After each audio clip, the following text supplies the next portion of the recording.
తాకట్లో ఉన్న బంగారాన్ని విడిపించి ఆ రోజున మార్కెట్ ధర కట్టి మిగిలిన డబ్బును మీకు అందిస్తుంది కొమ్మూరి గోల్డ్.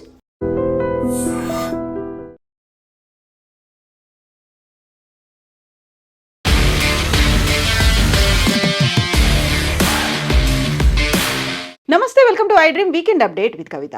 అమెరికా అధ్యక్షుడు డొనాల్డ్ ట్రంప్ 75 దేశాల మీద ఇమ్మిగ్రెంట్ వీసాలకి సంబంధించి ఒక పాజ్ బటన్ ప్రెస్ చేశారు. ఆ 75 దేశాల నుండి ఇమిగ్రెంట్స్గా అమెరికాకి రావడానికి కుదరదు అనేటువంటి మాట. గతంలోనే రెడ్ ఆరెంజ్తో పాటుగా రెస్ట్రిక్షన్స్ అంటూ కొన్ని లిస్టులని గతేడాది రిలీజ్ చేసినటువంటి ట్రంప్ ఇప్పుడు ఆల్ ఆఫ్ సడన్గా ఒకేసారి 75 దేశాల మీద ఆంక్షలు ఎందుకు విధించారు? మనతో పాటుగా ఉన్నారు డాక్టర్ రమేష్ కన్నెగంటి గారు. హలో అండి, నమస్తే. నమస్తే మేడం. సో మనం గతంలోనే చూసాము, అమెరికా అధ్యక్షుడు డొనాల్డ్ ట్రంప్ లాస్ట్ ఇయర్ మార్చిలో కొన్ని దేశాల్లో కంప్లీట్ రెస్ట్రిక్షన్ పెట్టాడు, కొన్నిట్లలో పర్లేదన్నాడు, ఇంకొన్ని దేశాలకేమో 60 రోజుల పాటు మేము వాటి కన్సర్న్స్ చూస్తాము అనేది. బట్ ఇప్పుడు ఎందుకు ఒకేసారి 75 దేశాల మీద పెట్టేశారు? నెంబర్ 1 రీజన్, డొనాల్డ్ ట్రంప్ మనకి ఏమి ఇచ్చారంటే, ఇఫ్ యూ కెన్ సీ, మన ప్రేక్షకుల కోసము, ఐ డ్రీమ్ చూస్తున్న వాళ్ళ కోసం, ముఖ్యంగా ఆదాయ మార్గాలులో ముఖ్యంగా అమెరికాలో ప్రతి డాలర్ని మేము వైట్ ఆంగ్లో సెక్షన్స్ ఆఫ్ సొసైటీకి let's make America great again అనే నినాదంతో స్టార్ట్ అయింది. నేను అమెరికా సిటిజన్షిప్ ఉండి అమెరికాలో పుట్టి పెరిగిన చాలామందికి చిన్న చిన్న ఉద్యోగాలు కూడా దొరకని పరిస్థితి ఉంది. సో ఈ 75 కంట్రీస్ నుంచి వచ్చే ఇమ్మిగ్రెంట్స్ ఎవరైతే ఉన్నారో వాళ్ళు వచ్చి అమెరికన్ డాలర్ని తీసుకెళ్ళిపోతున్నారు. దాని మూలాన నేను ఎలక్షన్స్లో ఇచ్చిన ఏదైతే ప్రతిజ్ఞ ఉందో, లేకపోతే నినాదం అంటారా, ప్రామిస్ అంటారా, అది నేను ఫుల్ఫిల్ చేయలేకపోతున్నా. అందుకని ఆ 75 కంట్రీస్ మీద నేను బ్యాన్ పెడుతున్నాను, ఇమ్మిగ్రెంట్స్ వీసాస్ని నిలిపివేయమని అడుగుతున్నాను. ఒకటి నెంబర్ 1 రీజను. నెంబర్ 2 రీజన్, ఆయన ఏం చెబుతున్నారంటే, national security, America's national security, జాతీయ భద్రతకి విఘాతం కలిగించే విధంగా ఈ 75 కంట్రీస్లో నుంచి వచ్చిన వాళ్ళు, అందులో రష్యా ఉంది ప్రముఖంగా, ఎగ్జాక్ట్లీ, మీరు బ్రెజిల్ కూడా ఉంది. బ్రెజిల్ కూడా ఉంటాం. యాక్చువల్ ఇక్కడ మీరు గమనించారా madam, Brazil, Russia, India, China, south Africa, 5 దేశాల కూటమి ఉంది కదా. ఈ బ్రిక్స్లో 2 కంట్రీస్ దీంట్లో ఉన్నాయి. ఎందుకలా? అసలు అది బ్రిక్స్ రేపు డాలర్కి ఒక బలీనమైన శక్తిగా ఎదగబోతున్నది, ప్రత్యామ్నాయం కాబోతుంది, ఆల్టర్నేటివ్ కాబోతుంది. కాకుండా కూడా నేను ఇప్పటి నుంచే వాటిని ఐ హ్యావ్ టు స్టాప్, అడ్డుకట్ట వేయాలి అనే విధంగా Brazil, Russia, India, China, south Africa, ఈ 5 కంట్రీస్లోని 2 కంట్రీస్ అయిన బ్రెజిల్ని, రష్యాని కూడా ఆపటానికి ఆయన ప్రయత్నం చేస్తున్నారు. ఇది కాకుండా మీరు గమనిస్తే ఆఫ్ఘనిస్తాన్ ఎక్కడుంది? భారతదేశానికి పక్కన ఉంది. ఆఫ్ఘనిస్తాన్లో అసలు యుఎస్ఎస్ఆర్, సోవియట్ యూనియన్ సైన్యాన్ని ఆపటానికి ముజాహిదీన్స్కి ట్రైనింగ్ ఇచ్చింది ఆఫ్ఘనిస్తాన్లోని అమెరికా వాళ్ళు. అంటే what I'm trying to say is, వాళ్ళు ఎంత వ్యూహాత్మకంగా ఏ దేశాల నుంచి జనాలను ఆపుతున్నారో మీరు గమనిస్తున్నారు. వెరీ రీసెంట్ గా క్యాపిటల్ హిల్ మీద అటాక్ అయింది కూడా, అక్కడ సెక్యూరిటీ గార్డ్స్ ని కూడా చంపింది కూడా ఆఫ్ఘనిస్తాన్ పౌరుడే అని. ఇదే ఏషియా ఖండంలో ఉంది.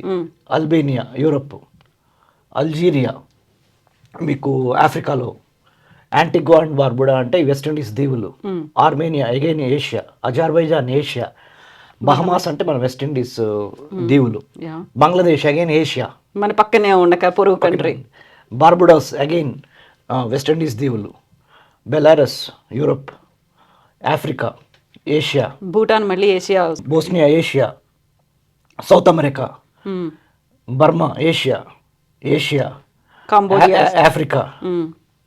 ఆఫ్రికా, సౌత్ అమెరికాలో 1, 2 రైట్, కొలంబియా చెప్పాను కదా, Cote d'Ivoire Africa, Cuba. So అసలు అమెరికాకి శత్రువు ఫిడెల్ కాస్ట్రో అప్పటి నుంచి, బిగినింగ్ నుంచి. సో లాటిన్ అమెరికాకి పక్కన మన ఉంది ఇది Cuba, Democratic Republic of the Congo అంటే Africa, Dominica Africa, Egypt Asia, Eritrea is in Asia I think, Fiji Pacific ఐలాండ్స్లో, గాంబియా ఆఫ్రికా. ఇట్లా మీరు చూసుకుంటూ వెళ్తే గానా ఆఫ్రికా, గ్రెనడా అంటే ఒక స్మాల్ ఐలాండ్ వెస్ట్ ఇండీస్లో. ఈ గ్రెనడాకి తెనాల్ నుంచి ఒక పసుపులేటి, ఆయన ఇంటి పేరు గీతాకృష్ణ గారు అనుకుంటా, ఆయన ఇప్పుడు ఇండియన్ హై కమిషన్ తరపున, గ్రెనడా తరపున Grenadian high commissioner to India. Okay. So ఆ గ్రెనడా అనేది చిన్న ఐలాండ్ అనమాట, ఎక్కడ మన ఈ వెస్ట్ ఇండీస్ దీవుల్లో, అట్లాంటిక్ మహాసముద్రంలో. సో గాటిమాలా అంటే again South America. So South America నుంచి ఏషియా నుంచి అంటే కుల్మిలాకి మనం ఏం చెప్పాలంటే ఏషియా, సౌత్ అమెరికా, ఆఫ్రికా ఈ 3 కాంటినెంట్స్ని ఎక్కువ రిస్ట్రిక్ట్ చేశాడు. ఎందుకు? ఇక్కడి నుంచి ఇల్లీగల్ ఇమిగ్రెంట్స్ ఆర్ ఇమ్మిగ్రెంట్స్, ఇల్లీగలే కాదు లీగల్ ఇమిగ్రెంట్స్ కూడా వీసాలు ఇవ్వద్దు. ఎందుకు అంటే ఒకటి నేషనల్ సెక్యూరిటీకి విఘాతము, వీళ్ళు వచ్చి ఇక్కడ క్రైమ్స్ ఇవి పెరిగే అవకాశం ఉంది. 2 అమెరికాలో పుట్టి పెరిగిన వాళ్ళకి మాత్రమే చిన్న చిన్న జాబులు కూడా వాళ్ళకే చెందాలి ప్రస్తుతానికి. ఎందుకంటే నేను మేక్ అమెరికా గ్రేట్ అగైన్ అనే నిదానంతో అధ్యక్ష భవనంలోకి వచ్చాను. 2వ కారణం. 3వ కారణం ఏంటంటే ప్రపంచ రాజకీయాలు జనవరి 1 నుంచి ఇవాళ జనవరి 17, 2026 iDream స్టూడియో హైదరాబాద్లో కవిత గారు, రమేష్ కన్నగంటి మనము ప్రపంచ రాజకీయాల గురించి, ప్రపంచ సెక్యూరిటీ గురించి మాట్లాడుతున్న నేపథ్యం ఇది. ఈ 17 రోజుల్లో ప్రపంచంలో మొదటి 18 రోజులు కురుక్షేత్రం ఎట్లయితే ఉందో, కురుక్షేత్రం జరిగింది 18 రోజులు కదా, రేపటికి 18వ రోజు అవుద్ది. ఎన్నో శరవేగంగా ప్రపంచ రాజకీయ, ఆర్థిక, సైనిక పరిణామాలు మారిపోతున్నాయి. Iran America, Venezuela America, America China, America Russia, America Greenland, right? వీటన్నిటి ప్రభావం భారతదేశం ఏ విధంగా పడబోతుంది, భారతదేశం యొక్క ఆర్థిక పరమైన, రాజకీయపరమైన, మరి ముఖ్యంగా వర్తక వాణిజ్యపరమైన, మిలిటరీ పరమైన అంశాల మీద భారతదేశానికి, మన దేశానికి ఏ విధంగా ప్రభావితం కాబోతుంది అనేది iDream ప్రేక్షకులకి చాలా ఇంట్రెస్టింగ్ ఉంటుంది. అది ఎందుకంటే మన దేశం గురించి మనం తెలుసుకోవాలి కదా ప్రపంచాలు. సో ఇక్కడికి వద్దాము. మీరు అన్నట్టుగా కువైట్ అగైన్ ఆసియా ఖండం, కిర్గిస్తాన్ ఆసియా, లావోస్ ఆసియా, లెబనాన్ ఆసియా, లైబీరియా, ఇదొకటే లైబీరియా అండ్ లిబియా ఆఫ్రికాకి వెళ్ళిపోతాయి. మ్యాసిడోనియా యూరోప్కి కింద ఏదో చిన్న ఒక కంట్రీ ఇది. Moldova, Mongolia again Asia, Montenegro ఇది మన యూరోప్లో ఒక చిన్న కంట్రీ. అంటే కుల్ మిలాకే యూరోపియన్ కంట్రీస్ ఏమో మహా అయితే 10-15 ఉంటాయి 75లో. సింహభాగము ఆఫ్రికాలో కానీ ఏషియాలో కానీ ఉన్న కంట్రీస్కే. పాకిస్తాన్, మనము పాకిస్తాన్తో we share our land borders 3,323 kilometres LOC line of control with Pakistan. So Pakistan కూడా ట్రావెల్ బ్యాన్ కంట్రీస్లో ఇమ్మిగ్రెంట్ వీసాసు ఇవ్వద్దు అనే దాంట్లో పాకిస్తాన్ కూడా పెట్టారు, రష్యాను కూడా పెట్టారు. రష్యాను పెడతాం అనేది క్లియర్ కట్గా చెప్పేస్తున్నాడు ట్రంప్. మేము అన్ని రకాలుగా రష్యాని అష్టదిగ్బంధనంలో పెట్టబోతున్నాము అనేది దీని ద్వారా రుజువైంది. చూడండి, ఎక్కడ రష్యా, ఎక్కడ రువాండా యొక్క ఆర్థిక ప్రగతి ఏంటి, రష్యా యొక్క ఆర్థిక ప్రగతి ఏంటి, రువాండా యొక్క మిలిటరీ శక్తి ఏంటి, రష్యా యొక్క మిలిటరీ శక్తి ఏంటి కంపేర్ చేసినప్పుడు నక్కకి నాగలోకానికి ఉన్నంత తేడా ఉంటుంది. వాళ్ళిద్దరిని ఒకే ఘాటు మీద కట్టేయటం అంటే ట్రంప్ యొక్క సైకాలజీ. అంటే ఏ విధంగా మొరేల్ డౌన్ చేయాలి. ఇక్కడ రష్యా కొరిగేది ఏం లేదు. రష్యాని ఇక్కడ పెడతాం మూలాన రష్యన్ లీడర్షిప్ వ్లాదిమిర్ పుతిన్కి కానీ రష్యన్స్కి కానీ ఒరిగేది ఏం లేదు. కానీ రష్యా వాళ్ళ గురించి ప్రపంచంలో అందరికీ ఏం చెబుతున్నాడంటే you see they are equal to Rwanda, they are equal to Congo. అంటే సైకలాజికల్ వార్ గేమ్ అంటారు దీన్ని. మానసికంగా నేను మీ మీద చేయెత్తకుండానే మిమ్మల్ని దెబ్బ కొట్టాలి. ఏం చేస్తానంటే మీరున్నారు, you are very seasoned senior journalist with United స్టేట్స్లో IVLP ఫెలోషిప్ తీసుకొని వెళ్ళొచ్చారు. మిమ్మల్ని అప్పుడే జర్నలిజంలోకి అడుగుపెట్టిన ఒక ఎమెచ్యూర్ జర్నలిస్ట్కి మీకు ఇద్దరికి ఈక్వల్గా నేను పెట్టేశాను అనుకోండి, automatically I'm impacting you on your psychology. How is it possible? ఒక మైండ్ గేమ్ ఇది. 25 years ఎక్స్పీరియన్స్ ఉన్న కవిత గారిని, ఒక 2 days ఎక్స్పీరియన్స్ ఉన్న ఒక అమెచ్యూర్ జర్నలిస్ట్ హైదరాబాద్ వచ్చిన ఆయన్ని, ఇద్దరిని ఒకే ఘాటు మీద నేను అంటే ఒకే బ్రాకెట్లో పెడితే, so I'm actually psychologically trying to మీ మొరేల్ని డౌన్ చేసే ప్రయత్నం చేస్తున్నట్టు క్లియర్ కట్గా అర్థమైపోతుంది మీకు. I know that will not impact you because you are very strong, but still as a United States of America this is my mind game. So ఆ mind game అర్థం చేసుకోమని iDream ప్రేక్షకులకి మీ ద్వారా ఇక్కడ ఉన్న కంట్రీస్లో చాలా కంట్రీస్ నుంచి సౌత్ సుడాను, సోమాలియా అంటే మీకు తెలిసి ఎప్పుడు టెర్రరిజము ఇవన్నీ ఉంటే మన ఆసియా ఖండంలో ఉంది. సెనగల్ అండ్ థాయిలాండ్ అంటే జనరల్గా టూరిజానికి నెంబర్ 1 ఫేమస్. అలాంటి థాయిలాండ్ని కూడా అసలు బ్యాన్ చేయటం అనేది, ఎందుకంటే most Europeans and Americans go to Thailand for a cheaper tourism కానీ మెడికల్ కానీ మోస్ట్లీ ప్లెజరబుల్ అని ఎంటర్టైన్మెంట్ ట్రిప్స్కి అక్కడికి వెళ్తారు. సో థాయిలాండ్కి టూరిజం అనేది వాళ్ళ బ్యాక్ బోన్ అంటే ఎకానమీకి. సో థాయిలాండ్ కూడా అమెరికా రావద్దు, Thais you are not allowed అనేది చెప్తున్నాడు. Togo, Tunisia, Uganda, again Africa, Uruguay, Uzbekistan Asia, Yemen Asia.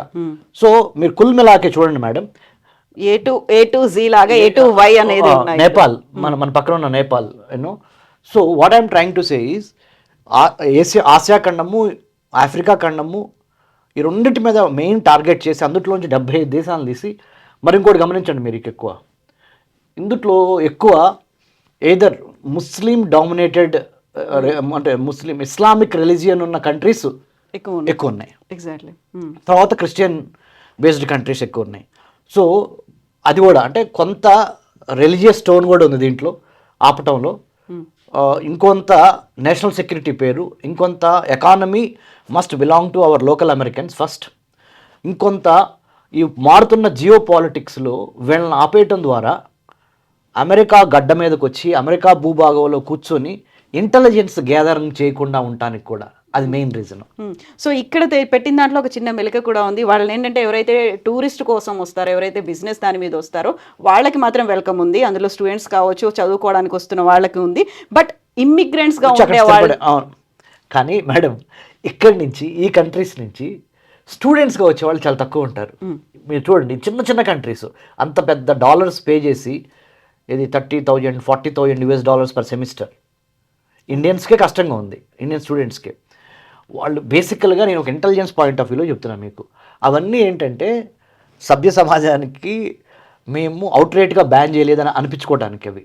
అందుకని ఆ ఎక్సెప్షన్ ఇచ్చింది. ఇది టూరిజము, మీరు చెప్పిన ఎడ్యుకేషన్ రంగంలో చదువుకోవడానికి నో ప్రాబ్లం, ఇమ్మిగ్రెంట్గా వచ్చి ఇక్కడ స్థిరపడాలనుకుంటే మాటికి ప్రాబ్లం అని, అది ఓన్లీ కళ్ళు నీళ్ళు తోడటానికి. అసలు విషయం చెప్తానండి, మారుతున్న geopolitics, geoeconomics, geostrategic కండిషన్స్ని దృష్టిలో పెట్టుకొని డొనాల్డ్ ట్రంప్ యొక్క నిర్ణయం ఏంటంటే visual intelligence, imagery intelligence, human intelligence, ఈ ఇంటెలిజెన్స్ సేకరణకి వీళ్ళందరినీ శత్రు దేశాలు వాడుకొని అమెరికా గడ్డ మీదకి పంపించి ఇంటెలిజెన్స్ని బయటికి తీసుకెళ్లకుండా ఉండటానికి కూడా దీని మీద బ్యాన్ వేశారు. So there are possibilities people from these countries might go to United States of America, might be there in the form of a worker or a sundry jobs చేయడానికి, పెట్రోల్ బంక్స్లో కానీ, గేటెడ్ కమ్యూనిటీస్లో కానీ, super మార్కెట్స్లో కానీ చిన్న చిన్న జాబుల ద్వారా వెళ్ళి intelligence collection చేసి మళ్ళీ ఇంటెలిజెన్స్ని శత్రు దేశాలకి అమ్మే లేదా శత్రు దేశాలకి ఇచ్చే అవకాశం కూడా ఉంది. కాబట్టి Americans, CIA central intelligence agency, FBI federal bureau of investigation, ఈ రెండు చాలా ఇంపార్టెంట్ అమెరికాలో. ఈ రెండు డిపార్ట్మెంట్ ఆఫ్ హోమ్ల్యాండ్ సెక్యూరిటీ ద్వారా ప్రెసిడెంట్ డొనాల్డ్ ట్రంప్కి ఇచ్చిన సలహా ఇది. ఏమని, ఈ 75 కంట్రీస్ ఏవైతే ఇక్కడ కనపడుతున్నాయో ఈ 75 కంట్రీస్ నుంచి మీరు ఇమ్మిగ్రెంట్ బ్యాన్ పెట్టండి, తద్వారా ఇప్పుడు మేము హాట్ స్పాట్స్ అయిన వెనుజులా మీద, గ్రీన్లాండ్ మీద, ఇరాన్ మీద, మిగతా ఇంపార్టెంట్ కంట్రీస్ మీద మేము మైండ్ పెట్టే అవకాశం ఉంటుంది. ఎందుకంటే అండర్ స్టాఫ్ ఉంటారు, ఎక్కువ స్టాఫ్ ఉండరు, సిఐఏ కానీ FBI కానీ, given the American strategic posture. మరి తక్కువ మంది ఎక్కువ కవర్ చేయాలంటే బలహీనపడిపోతారు కదా. So this is the internal strategy advised by department of homeland security to the president of the United States of America Donald Trump. ఇక్కడే మళ్ళీ భారతదేశానికి సంబంధించి, భారతదేశం చుట్టుపక్కల ఉన్నటువంటి అన్ని దేశాల మీద, బంగ్లాదేశ్ ఉంది, అందులో పాకిస్తాన్ ఉంది, ఒక శ్రీలంక గురించి లేదు ఇందులో, బట్ భూటాన్ ఉంది, బర్మా ఉంది, ఆఫ్ఘనిస్తాన్ ఉంది, సో నేపాల్ కూడా. సో భారతదేశం మీద ఏదైనా ప్రెషర్ తెచ్చే ప్రయత్నం, లేకుంటే భారతదేశాన్ని కొంచెం ఎక్స్క్లూడ్ చేశారు అంటే భారతీయులు మనకు అవసరము అనేటువంటి భావన ఉంది. 100% భారతీయ science, technology, engineering, mathematics, medicine ఏదైతే మనకి వీఆర్ నెంబర్ 1, అక్కడ క్లియర్గా తెలిసింది, ఈ అన్నింటికీ తెలిసింది ఏమనంటే without Indian technology technocrats, without Indian science students, India's science students, India's technology, India's engineering, India's management students are extremely important for American economy. So going by that, India is very much needed even at this juncture also. ఎన్ని conditions పెట్టి ఆ visa fee పెంచినప్పటికీ కూడా, పెంచినా కానీ without Indian STEM students, without Indian brains, Silicon Valley in California will not be fully. Yeah. కాబట్టి ఇండియాని ఈ కంట్రీస్లో కలపలేదు. India is welcomed in the United States. Trust me when I say this, iDream ద్వారా చెప్తున్నాను madam. భారతదేశానికి అమెరికాకి ఇంకొక 2 years మాత్రమే ఈ గొడవలు, ఈ ట్రంప్ ద్వారా వచ్చిన పాలసీల ద్వారా ఈ డిస్టర్బెన్సెస్ ఉంటాయి. అంటే టీ కప్పులో తుఫాన్ అంటారు కదా, అది జరుగుతుంది ఇప్పుడు. ఒక్కసారి ట్రంప్ వెళ్ళిపోయిన తర్వాత డెమోక్రాట్స్ రేపు అధికారంలోకి వస్తారు అమెరికాలో. డెమోక్రాట్స్ అధికారంలోకి వచ్చిన దగ్గర నుంచి మళ్ళీ ఇండియాకి, యునైటెడ్ స్టేట్స్కి పూర్వ వైభవం, అంటే 2025 అండ్ అంత ముందులో ఉన్న వైభవం మళ్ళీ తిరిగి వస్తుంది. ఎందుకంటే ఇప్పుడు డొనాల్డ్ ట్రంప్ ఒక డిఫరెంట్ మైండ్ సెట్లో, మ్యావరిక్ అంటే ఏం చేస్తాడో ఎందుకు చేస్తాడో తెలియని పరిస్థితులు, అంటే ఏం చేస్తాడో ఎందుకు చేస్తాడో తెలియని పరిస్థితులు బయటికి కనపడుతున్నా ఆయన ఒక క్లియర్ స్ట్రాటజీతో ఉన్నాడు. Make America great again. ఆ MAGA make America great again పాలసీలో భాగంగా by hook or by crook, సామం దానం భేదం దండం, ఏదైనా వాడి నేను అనుకున్నది సాధించి అమెరికన్ హిస్టరీలో నేను నిలబడిపోవాలి. మ్యావరిక్ ప్రెసిడెంట్గా నిలబడిపోయిన పర్లా, కానీ రిపబ్లికన్ పార్టీ ద్వారా ఏమైతే మేము ప్రామిస్ చేశామో అవన్నీ ఇచ్చి వెళ్ళిపోయిన వాడిగా అమెరికన్ హిస్టరీలో నా పేరు ఉండాలి అనే దాని మీద డొనాల్డ్ ట్రంప్ ఉన్నాడు. కాబట్టి టీ కప్పులో తుఫాన్ లాగా ప్రస్తుతానికి భారత్కి అమెరికాకి మధ్య ఉన్న పొరపచ్చాలు, లేకపోతే H1B, ట్రేడ్ డీల్స్, టారిఫ్స్ ఇవన్నీ ఒక్క 2 yearsలో నార్మలైజ్ అయిపోతాయి. అందువల్లనే మనం కూడా సైలెంట్గా ఉన్నాం ప్రస్తుతానికి. మనం కూడా అందుకనే మనకు తెలుసు నరేంద్ర మోడీ గారికి, మా గురువు గారు అజిత్ దోవల్ గారికి, అక్కడ ఉన్న జయశంకర్ గారికి, మన విదేశీ వ్యవహారాల శాఖ మంత్రి, మన ఆర్థిక మంత్రి నిర్మలా సీతారామన్ మేడం గారికి మనకు తెలుసు ఏమనంటే యునైటెడ్ స్టేట్స్ ఆఫ్ అమెరికా మనకి లాంగ్ టర్మ్లో కూడా కావాల్సిందే. ఎందుకు, ఒక పక్కన చైనాని మనము డీల్ చేసుకోవాలి, అలాగని చైనాతో మనం వ్యతిరేకంగా వెళ్దామని కూడా వెళ్ళట్లా. మనం కూడా స్టాండ్స్ మార్చుకున్నాం. ఒక పక్కన సైమల్టేనియస్లీ డాలర్ యొక్క ప్రభావం తగ్గిపోతుంది ప్రపంచ రాజకీయాల్లో. డాలరైజేషన్ వైపు ప్రపంచ రాజకీయాలు, ప్రపంచ ఆర్థిక విధానాలు నడుస్తున్నాయి. సో అమెరికా స్లోగా ఉదయించే సూర్యుడు కాదు, అస్తమించే సూర్యుడు అమెరికా. గుర్తుపెట్టుకోండి ఈ మాట. ఇవాళ నుంచి అనదర్ 30 to 40 years తర్వాత అమెరికా అస్తమిస్తున్న సూర్యుడికి వెళ్ళిపోతుంది. ఒక మహా సామ్రాజ్యం పెరగటానికైనా కూలిపోవటానికైనా ఒక 7 దశలు ఉంటాయి. ఇప్పుడు అమెరికా కూలిపోతున్న పరిణామ క్రమంలో 5వ దశలో ఉంది. ఇంకొక 2 దశలు ఉంటే అమెరికా పూర్తిగా ప్రపంచ రాజకీయాల్లో ఆ నెంబర్ 1 పొజిషన్ నుంచి తప్పుకుంటుంది. ఆ నెంబర్ 1 పొజిషన్ అందుకోవటానికి మన భారతదేశము 2047 కల్లా, అంటే మనకి 100 ఏళ్ళు రాబోతున్నాయి ఇండియాకి, అప్పటికల్లా మనందరం కలిసి ఐకమత్యంతో, irrespective of political parties, irrespective of ideological differences కలిసి వికసిత్ భారత్ 2047 పనిచేస్తే చైనాని ఢీకొట్టే విధంగా భారత్ అనదర్ 22 ఏళ్లలో, another 22 years down the line will be 2047, India will be 100.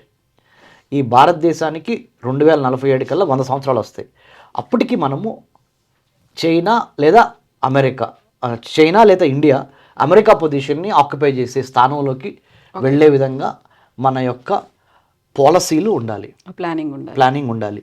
So శాంతి సమయంలోనే యుద్ధానికి సన్నద్ధం కావాలి. కాబట్టి ఇప్పుడు చైనాని ఏ విధంగా మనం ఎంగేజ్ చేయాలి, అట్ ద సేమ్ టైం అమెరికాతో ప్రస్తుతానికి ఉన్న పొరపచ్చాలు డొనాల్డ్ ట్రంప్ టైంలో వాటిని మేనేజ్ చేసి 2 ఏళ్ళు మళ్ళీ 2 years తర్వాత మళ్ళీ మనం normal America, United states, India మళ్ళీ క్లోజ్ రిలేషన్షిప్లోకి వెళ్తాయి.